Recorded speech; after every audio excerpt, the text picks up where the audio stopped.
dëgmal tey ji dafa dajeek Casa Sport am fête ndax di nga nekk ci fête. stade Aline Sitoé Diatta est-ce que di nga fa teew ci ngoon tey. waaw non stade ba duma fa teew ndax yégaluñ ma boolewuñ ma te je crois que su ma nee kilifa yàlla def Ziguinchor yëpp wóolu ma ba dénk ma nekk maire Ziguinchor mënuma dem ci ay événements yoo xam ne kenn yégalu ma ko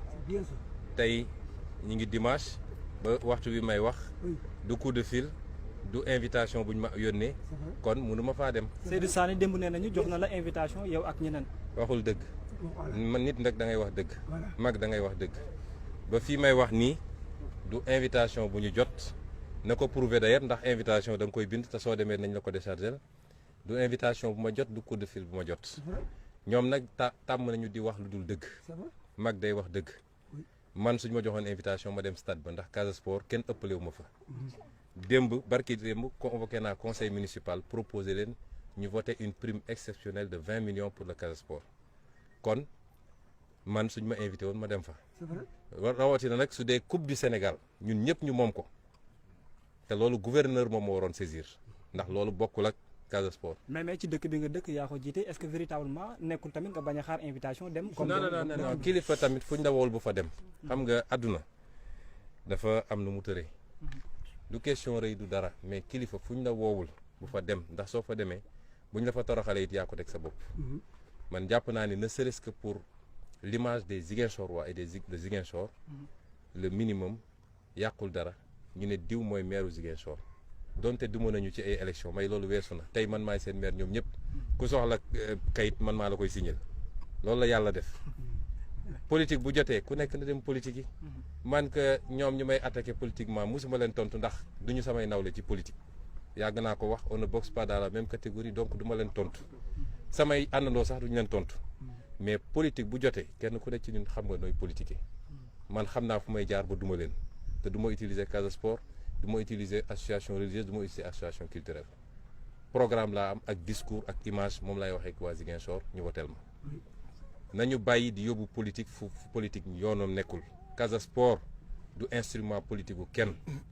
bu ñu yaakaar ni Casa Sport moo leen dese pour ñu yóbbu ko yéet ko Macky Sall dañuy nax seen bopp li ëpp ci Casa Sport muy supporter muy encadrement muy joueur boo leen laaj joon kan la ñu àndal dañ leen ne Ousmane Sonko te musuma dem ci ñoom wax ak ñoom politique chaque fois su dara amee dinaa jël ci sama poche bopp joxe waaye su ma ko joxee ba pare daaw moo ci mujj dama leen ne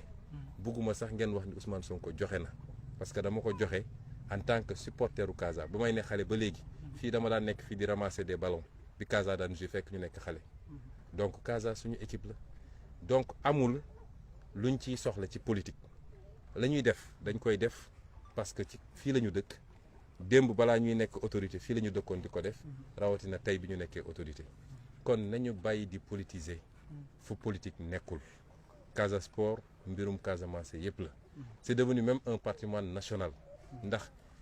bu Sénégal di football li gën a fa ci supporter ale Casa la kon yenn yi nañ ko bàyyi man nag fuñ ma woowut du ma fa dem gouverneur wóor na ma fi ñu jaar yëpp ci région yi maire ba fa nekk 2 jours ou 3 jours une semaine à l'avance yéegal ko ni nañ ko ni coupe bi dafay ñëw li tax ma toog ba tey ji yéeguma ko est-ce que loolu yoon la kon moo tax du ma fa dem du ma fa jege et je leur souhaite une très belle fête bu loolu weesoo Casa Sport les joueurs et ale Casa dinañ leen recevoir parce que am na prime de 500 000 francs par joueur bu ñu leen di jox pour féliciter leen ci saison exceptionnelle bi ñu def ale Casa it am na lu ñu waajal loo xam ne mu tuuti mat na 9 millions wala 10 millions pour encourager leen parce que c'est les supporters les plus dynamiques du Sénégal foo dem fekk leen fa mobilisation commune Ousmane Sonko te defuñu ko di ci ut dara en retour politiquement loolu moom mooy suñu position. merci jërëjëf merci beaucoup voilà Ousmane Sonko maire bu Ziguinchor moom la ñu amoon na sama réponse voilà donc mbokk yi mu ngi noonu donc dañuy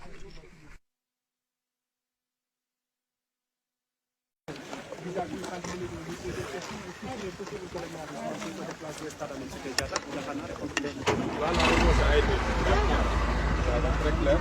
Bon,